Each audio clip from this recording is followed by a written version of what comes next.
Good morning to all of you. Welcome to Legal Matters by Sai Babu Sunkara.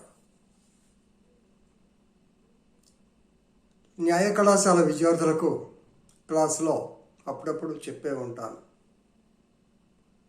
Judges అనేవారు దైవాంశ సంభూతులు కాదు, న్యాయాధీశులే కానీ వారు కూడా మన సమాజం నుంచే వస్తారు, మనకుండే లక్షణాలు వాళ్ళకు కూడా ఉంటాయి అని కొన్ని సందర్భాల్లో నేను ఉటంకించడం జరిగింది. అలాంటి సంఘటన జడ్జిలే పోట్లాడుకుంటే ఒక జడ్జి ఇంకో జడ్జి మీద ఓపెన్గా కామెంట్ చేస్తే సుప్రీంకోర్టు దానిలో ఇంటర్ఫియర్ కావాల్సిన పరిస్థితి వచ్చింది. ఇది కల్కటా హైకోర్టులో జరిగింది. దీనికి 2 కేసులు మనం చెప్పుకోవాలి. మొదటిది Ishita Soren versus union of India WP 22150/2023. ఈ కేసులో జస్టిస్ అభిజిత్ గంగోపాధ్యాయ్ అని ఆయన, ఇది మెడికల్ కాలేజ్ అడ్మిషన్స్ గురించినటువంటి తగాదా. ఈ తగాదా ఏంటంటే, ఈ యొక్క డిస్ప్యూట్ ఏంటంటే, ఈ యొక్క ఎస్టీ రిజర్వేషన్ తీసుకొని చాలామంది ఎస్టీలు కానివారు ఎస్టీ రిజర్వేషన్ చాలా స్టూడెంట్ జాయిన్ అయ్యారు. దాని మీద ప్రభుత్వం ఏం పెద్దగా చర్య తీసుకోవట్లేదండి భావంలో జడ్జి గారు స్టేట్ లోకల్ పోలీస్ ఇన్వెస్టిగేషన్ కాదు, ఐ వాంట్ సిబిఐ ఇన్వెస్టిగేషన్ అని అభిజిత్ గంగోపాధ్యాయ్ అని ఆయన 24/1/2024 నాడు ఒక ఆర్డర్ పాస్ చేశాడు. పాస్ చేయగానే మరుసటి రోజున 25/1/2024 నాడు అది డివిజన్ బెంచ్కి వెళ్ళటం. డివిజన్ బెంచ్ వారు దానిలో సౌమేన్ సేన్ అండ్ ఉదయ్ కుమార్ అని 2 జడ్జిలు ఉన్నారు. ఆ జడ్జిల్లో సౌమేన్ సేన్ అయినా డ్రాఫ్ట్ చేశారు. డివిజన్ బెంచ్ ఇమీడియట్గా ఈ యొక్క సిబిఐకి ఇచ్చినటువంటి ఆర్డర్, సిబిఐ దర్యాప్తు చేయమని ఇచ్చిన ఆర్డర్స్ని, ఎవరు అభిజిత్ గంగోపాయ్ ఇచ్చిన ఆర్డర్ని ఇమీడియట్గా స్టే ఇచ్చింది. ఎందుకంటే లోకల్ పోలీస్, స్టేట్ పోలీస్కి బాగా అవగాహన ఉంటుంది ఈ వ్యవహారం మీద. ముందు వాళ్ళని దర్యాప్తు చేయమనండి, దర్యాప్తు చూడండి. దర్యాప్తు చూసిన తర్వాత మీరు సాటిస్ఫై కాకపోతే ప్రోగ్రెస్ రిపోర్ట్ చూసి ఇన్వెస్టిగేషన్ సరైన పంధాలో పోవట్లేనప్పుడు సిబిఐకి ఇవ్వండి. ప్రధానికి సిబిఐకి ఇవ్వడం ఏంటి అని ఇమీడియట్గా సింగిల్ జడ్జి ఇచ్చినటువంటి ఆర్డర్ని డివిజన్ బెంచ్ ఆపింది. ఇక్కడే అసలు సమస్య, ట్విస్ట్ ఇక్కడ వచ్చింది. జాగ్రత్తగా ఈయన ఏమంటా అంటే, అసలు నేను ఇచ్చిన ఆర్డర్ కమ్యూనికేట్ ఎప్పుడు అయింది, అలాగే మెమరాండం ఆఫ్ అప్పీల్ ఎక్కడ ఉంది, ఏమీ లేకుండా సింగిల్ ఆర్డర్ నేను ఇచ్చిన దాని మీద ఇచ్చేస్తే ఎట్లా, నేను ఇచ్చిన తీర్పు ప్రతిని వాళ్ళు చదవకుండా ఏది పెడితే రాస్తే ఎట్లా, నేను కాపీ ఇంకా పంపలేదే అని ఆయన. రైట్. అలాగే యాక్చువల్గా డివిజన్ బెంచ్ ఆ రిజిస్ట్రీని అడిగింది, ఏమయ్యా ఏది కాపీ అని. సరే, లాయర్ గారు తన దగ్గర కాపీ ఇచ్చి ఉంటాడు, అది వేరే సంగతి.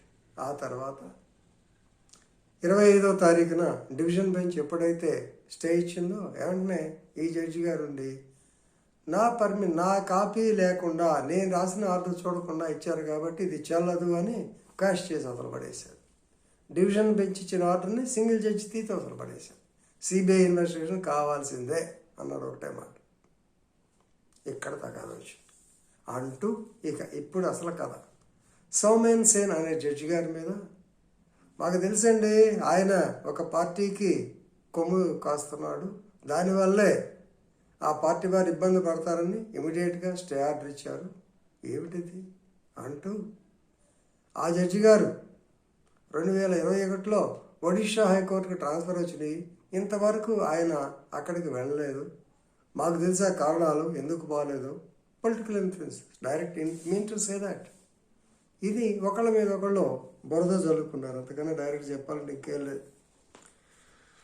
ఈయన ఏమిటంటే, I did not send the order, there is no memo of appeal. So కాబట్టి సోమేన్ సోన్ అని ఆయన ఈ showed his personal interest and previously he was transferred more than 2 years back, 2021. Who are the persons behind him, who are saving him? Sorry, Abhijit Gangopacharya సామాన్యుడు కాదు. He has got a penchant for controversies. కొంతమంది police శాఖలో పనిచేసినప్పుడు చూసేవాడిని. కొంతమంది police అధికారులు ఉండేవారు. వారు ఎదుటి వాడిని ఏదో ఒకటి అని తగాదా తెచ్చుకొని ఇష్యూ క్రియేట్ చేసుకునేవారు. అలాంటి మనుషులు కొంతమంది ఉంటారు. కొంతమందికి నోటి దూల అంటాం కదా, బిజినెస్ మ్యాన్. దూకుడు సినిమాలో కృష్ణ కొడుకు మహేష్ బాబు మాట్లాడతాడు. అలాగా పెంచాంట్ ఫర్ కాంట్రవర్సీస్. గతంలో ఒక టీవీ విలేకరు మీద కూడా ఇట్లాగే ఎక్కువ మాట్లాడి టీవీ ఇంటర్వ్యూలో గందరగోళం అయ్యాడు. అసలు నువ్వు టీవీ ఇంటర్వ్యూ ఇవ్వటం ఏంటని చెప్పి సుప్రీంకోర్టు చాలా సీరియస్గా తీసుకుంది. యాక్చువల్గా దీంట్లో మనం Abhijit Gangopadhyay he has to take it the decision as stare decisis previously decided. అంటే యాక్చువల్గా సీ ది అబౌవ్ డిసిషన్ అంటాం కదా, జడ్జిలుగా చేసేది స్టేర్ డిసైసిస్. అది తీసుకోకుండా డివిజన్ ఇచ్చిన దాన్ని how can he declare it as void? ఇది కొంచెం ఇబ్బందికరమైన పరిస్థితి. అందుకని అల్టిమేట్గా honourable chief justice of India 5 judges బెంచ్ని ఫామ్ చేశాడు 27/1/2024. సో ఈ కేసుల పేరు in re order of Calcutta high court dated orders అన్నారు, డేటెడ్ 24/1 and 25/1/2024. దాని మీద అండ్ యాన్సిలరీ ఇష్యూస్ ఏదైనా ఉంటే సుప్రీంకోర్టు వారు తెలుస్తారు. SWM సివిల్ నంబర్ అంటే special writ mention writ of mandamus 1/2024. చూద్దాం ఏమవుతుందో. సో జడ్జీలు పోటాడుకునే స్టేజ్కి వచ్చారు. ఇది వాళ్ళే కాదు, అక్కడక్కడ జరుగుతూ ఉంటుంది. జరగకూడదు.